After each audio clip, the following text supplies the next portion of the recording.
Hey everyone, again welcome back to our channel, and today also we have brought you a tutorial video regarding how you can delete all of your emails from your Outlook account. But before we start with our video, please do make sure to like our video, subscribe our channel, and yeah, let's get started. So first of all, just go to your Outlook. I want to app, open, then you will see all of your inboxed emails. So if you want to delete any of that email, so you'll just long press and then it gets this blue check mark, and if you just drag and if you tap on this three dot icon above, tap on that, then you will see this option called select all. Tap on it and all of your inbox emails will be selected. So yeah, and if you tap on this delete option above, all of the selected emails will be deleted at once. But if you want to remove any of the emails that are not supposed to be deleted, you can just tap on that little blue check mark, tap on it, and that email will be removed from your select all, and you can just tap on this delete icon above, tap on it, and yeah, selected emails just have been deleted. So you can just tap on this undo if you want to undo your delete, undo it, or you can just leave it. And yeah, that's how you can delete multiple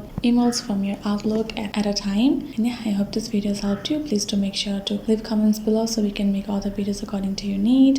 And yeah, I'll see you guys next time.